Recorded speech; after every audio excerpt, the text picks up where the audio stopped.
ದಿನಾಂಕ 27/1/2025 ಸಾಯಂಕಾಲ 5:30 ಸುಮಾರಿಗೆ ನಮ್ಮ ಪೊಲೀಸ್ನವರಿಗೆ ಒಂದು ಕೀರ್ತಿನಗರದ ಸಾರ್ವಜನಿಕರಿಂದ ಒಂದು ಫೋನ್ ಬರುತ್ತೆ. ಮುರ್ತುಜಾ ಖಾದ್ರಿ ದರ್ಗಾದ ಬಳಿ ಕಬ್ರಸ್ತಾನ್ ಇದೆ. ಆ ಕಬ್ರಸ್ತಾನದಲ್ಲಿ ಯಾರೋ ಇಬ್ಬರು ಆರೋಪಿತರು ಒಂದು ಶವವನ್ನು ಕದ್ದು ಮುಚ್ಚಿ ಹೂಳ್ತಾ ಇದ್ದಾರೆ ಅನ್ನುವಂಥ ಒಂದು ಮಾಹಿತಿ ಬರುತ್ತೆ. ಆವಾಗ ಜಲನಗರ PSI ಮತ್ತು ನಮ್ಮ ಜಲನಗರದ ಸಿಬ್ಬಂದಿಯವರು ಅಲ್ಲಿ ಹೋಗಿ ನೋಡಿದಾಗ ಇಬ್ಬರು ವ್ಯಕ್ತಿಗಳು ಒಂದು ಶವವನ್ನು ನೆಲದಲ್ಲಿ ಹೂತಾಕ್ತಾ ಇರೋದು ಕಂಡು ಬರುತ್ತೆ. ಆವಾಗ ಓಡಿ ಹೋಗಿ ಹಿಡಿದಾಗ ಅಲ್ಲಿ ಒಬ್ಬ ಆರೋಪಿ ಶೇಖರ್ ಸೋನಾರ್ ಅನ್ನೋನು ಕೈಗೆ ಸಿಗ್ತಾನೆ. ಇನ್ನೊಬ್ಬನಾದಂಥ ಆರೋಪಿ ತಪ್ಪಿಸ್ಕೊಂಡಿರ್ತಾನೆ. ಅವನು ಯಾರು ಅಂತ ವಿಚಾರ ಮಾಡಿದಾಗ ಯಾಸಿರ್ ಕಣ್ಣೂರ್ ಅನ್ನೋಂಥ ಇನ್ನೊಬ್ಬ ಆರೋಪಿ ಕೂಡ ಗೊತ್ತಾಗುತ್ತೆ. ಸೊ ಸತ್ತವನು ಯಾರು ಅಂತ ಚೆಕ್ ಮಾಡಿದಾಗ ಅವನ ಹೆಸರು ಶಿವರಾಜ್ ಶಿರಾಳ್ ಶೆಟ್ಟಿ ಅನ್ನೋನು ಇರ್ತಾನೆ.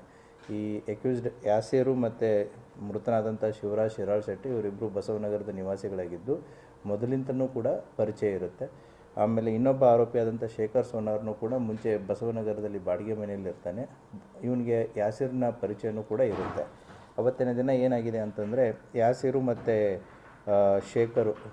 ಯಾಸಿರು ಮತ್ತು ಮೃತನಾದಂಥ ಶಿವರಾಜ್ ಶಿರಾಳ್ ಶೆಟ್ಟಿ ಸಿಂದಗಿ ಕ್ರಾಸಲ್ಲಿರುವಂಥ ಒಂದು ವೈನ್ ಶಾಪಲ್ಲಿ ಡ್ರಿಂಕ್ಸನ್ನು ಪರ್ಚೇಸ್ ಮಾಡಿ ಈ ದರ್ಗಾದ ಹತ್ತಿರ ಏನು ಕಬ್ರಸ್ತಾನ್ ಇದೆ ಅಲ್ಲಿ ಬಂದು ಕುಡಿತಾ ಕೂತಿರ್ತಾರೆ.